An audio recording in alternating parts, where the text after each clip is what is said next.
Добрый вечер, дорогие телезрители. Снова в понедельник, 19:30, вы включаете свои самого различного рода телевизионные приемники, попадаете на канал Национального телевидения Республики Саха-Якутия. Программа «Не пропусти главного». С вами я, Дмитрий Аргунов. 8-9 апреля с аншлагом прошли якутские премьеры постановки «Князь Игорь». Мне посчастливилось побывать на втором дне премьеры. Впечатления, скажу вам, потрясающие. Об этом много писали мои коллеги. И я хотел бы напомнить о том, что, не знаю, благодаря или вопреки чьим-то стараниям, последние 2 года наш оперный театр оперы и балета остается в центре всеобщего внимания. И хотелось бы, не останавливаясь на каких-либо зазорных моментах, все-таки поговорить о том, как работается сегодня театру. Мы начинаем.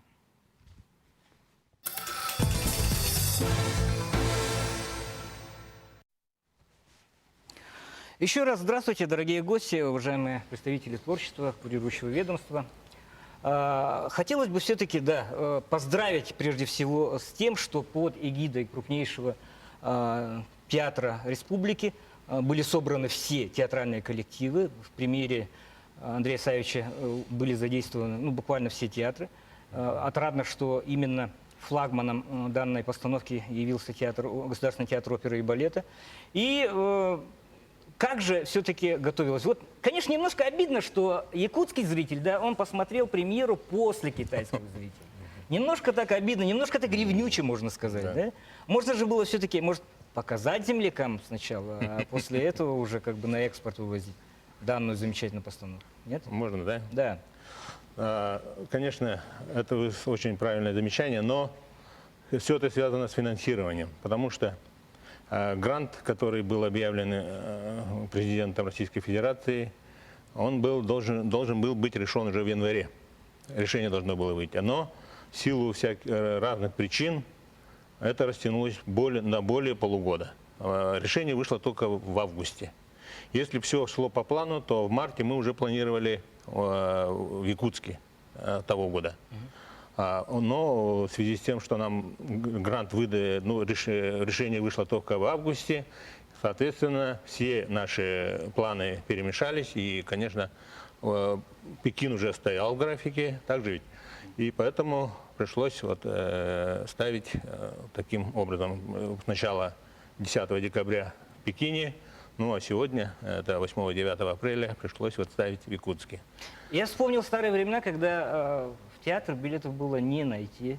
Для того, чтобы попасть на второй день, мне пришлось прибегнуть, скажем так, к своим служебным связям. И поздравляю еще раз всех представителей театра. Хотел бы отдельно своего земляка, давнего друга Юрия Байшева, который именно во второй день исполнил главную партию.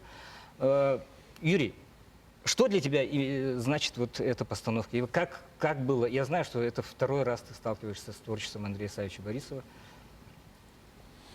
Ой, не знаю, как особо какого-то, не знаю, какого-то взрыва или чего-то у меня не было. У нас это в порядке вещей, как бы рабочая обстановка.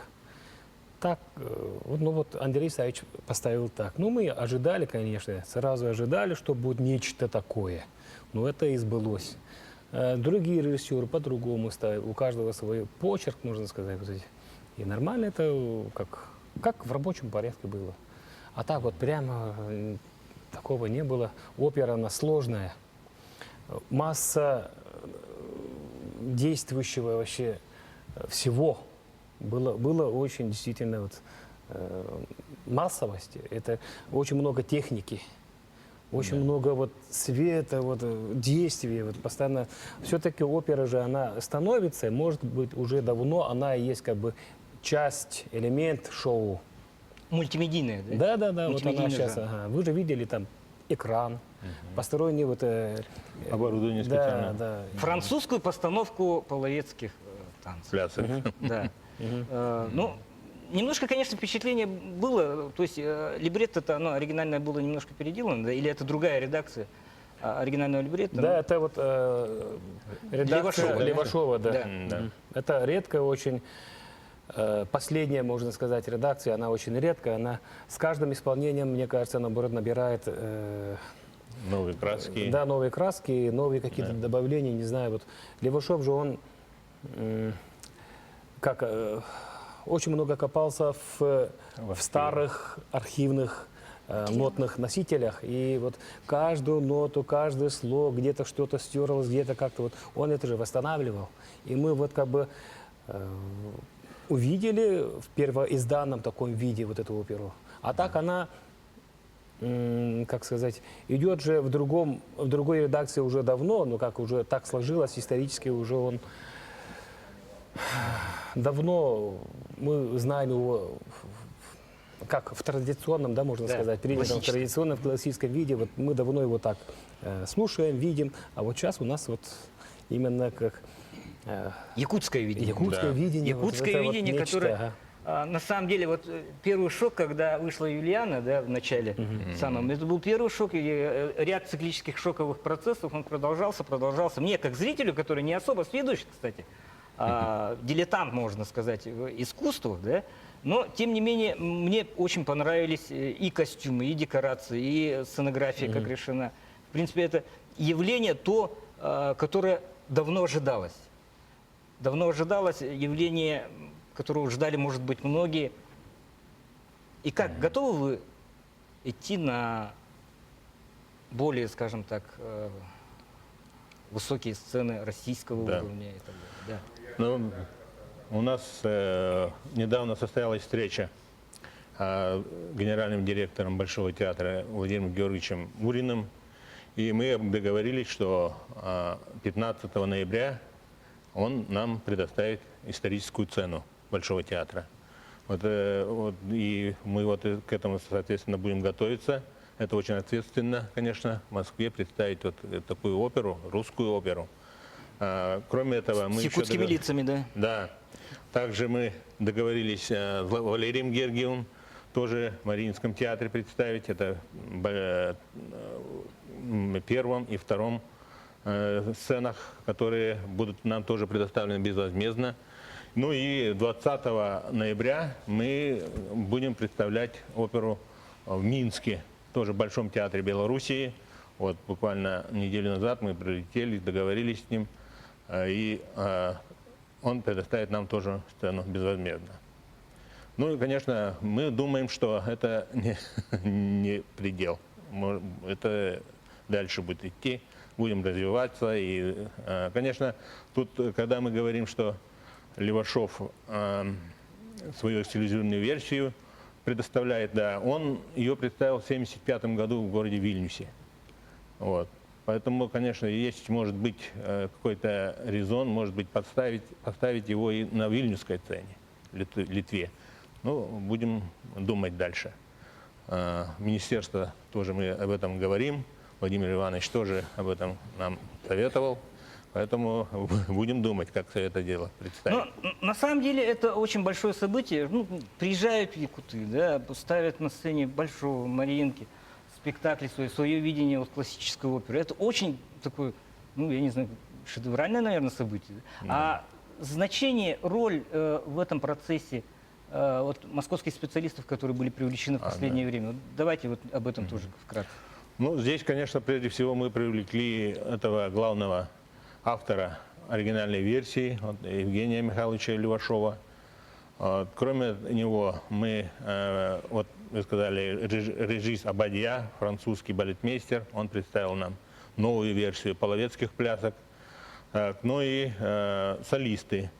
К сожалению, у нас не хватает голосов, поэтому басовые партии исполняли у нас приглашенные артисты из Белоруссии, Андрей Валентий, с театра САЦ Михаил Почапский, Дмитрий Почапский, ну и еще Владимир Кудашев с новой оперы, вот, и другие.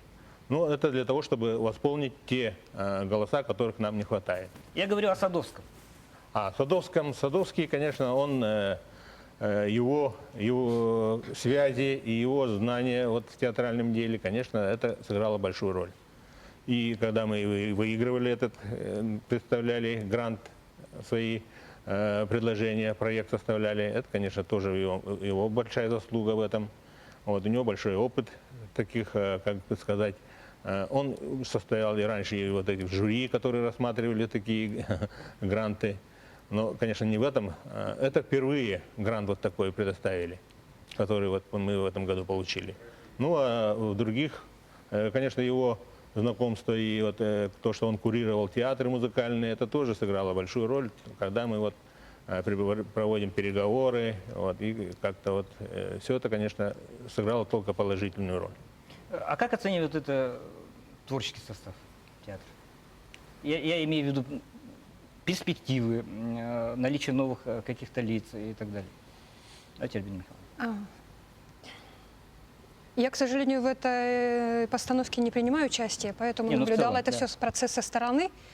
Но у меня, знаете, двоякое, конечно, впечатление создалось. Я не могу назвать это действо оперой вообще, потому что привлечены новые музыкальные средства, новые технологии, и поэтому вот «Князь Игорь» — это была опера, и она была рассчитана на силы именно только труппы оперного театра, а сейчас задействованы очень большие массы, людские массы, много средств технических и музыкальных средств, новые жанры, в общем-то, привлечены, да.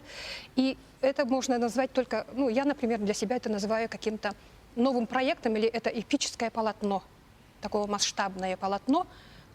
Опера в чистом виде я уже не могу для себя это как бы обозначить. Но это мое личное мнение. Это мое личное мнение. И я понимаю, что талант Андрея Савича, его масштабное мышление и его понимание, вообще его стремление к глобализации всех проектов, ну, за которые он берется, в общем-то, привели к такому, что он привлек несколько творческих труп. Единственное, меня смущает тот факт, что когда пройдут вот эти все представления, и что останется, грубо говоря, в сухом остатке? Ведь мы, все оперные труппы, не только оперная труппа, вообще все театры, у них свой репертуарный план, у них свой график, свой режим работы. И я очень боюсь, что повторится тот казус, когда вот у нас вот постановка Нюргунбатура была привлечена труппа артистов Якутского театра, и когда прошли все юбилейные мероприятия, труппа отказалась работать с нами, потому что они... Прямо вот сейчас реклама. К сожалению, мы прерываем. Мы вернемся сразу же после нее. Спасибо.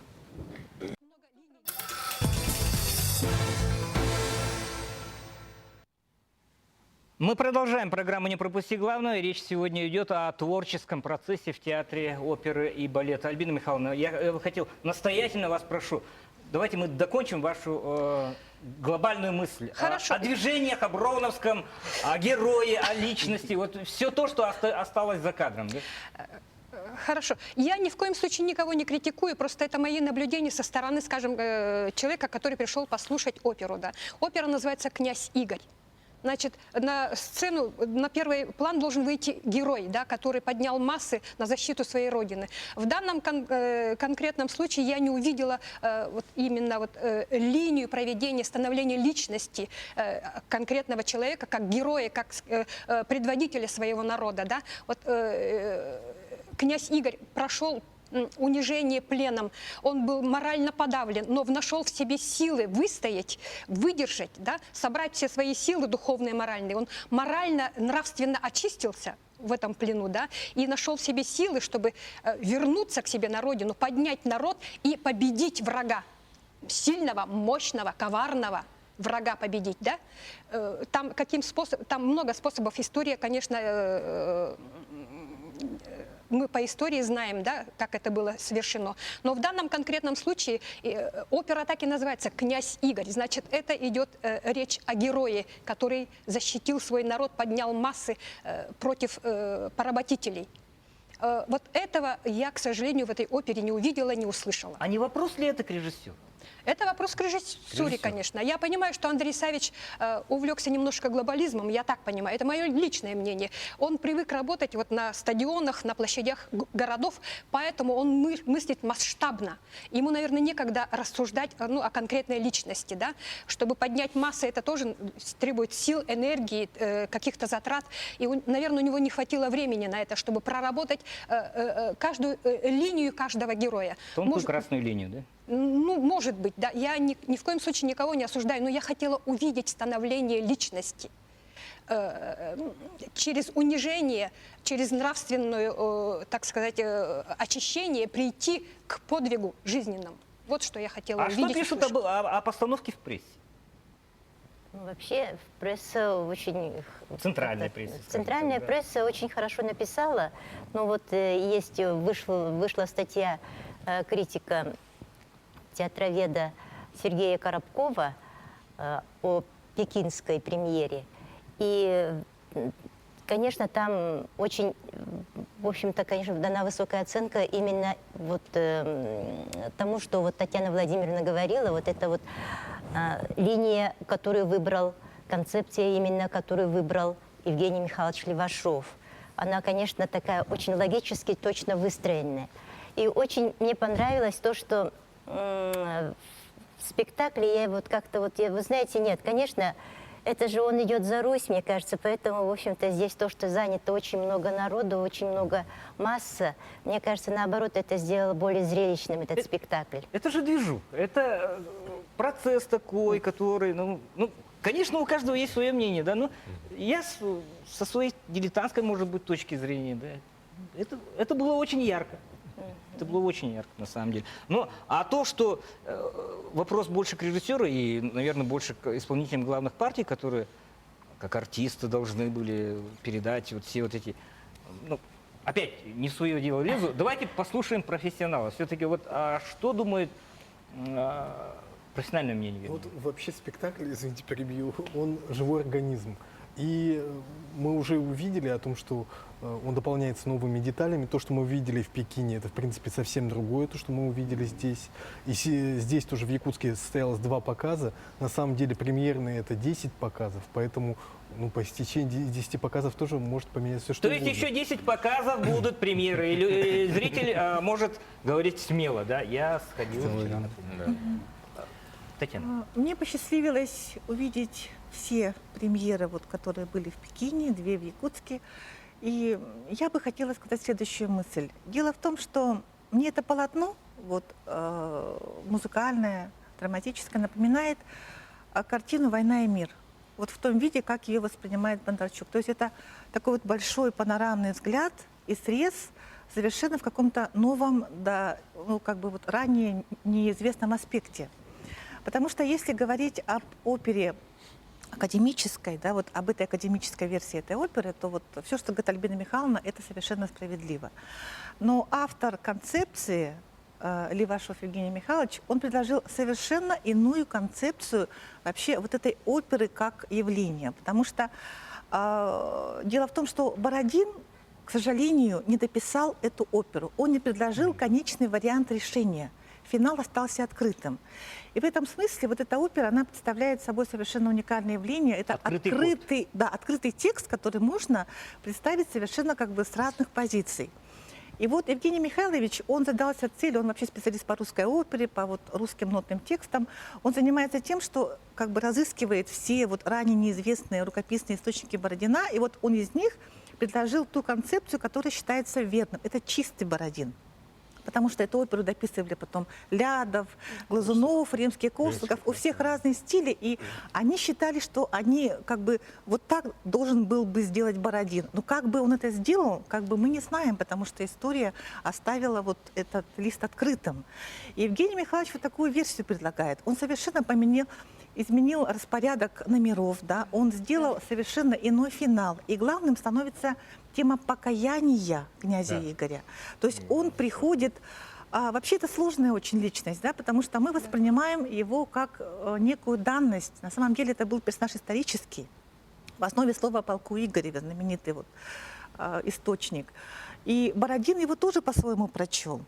Сейчас мы его с позиции нашего времени читаем, потому что мы находим в нем то, что нам близко.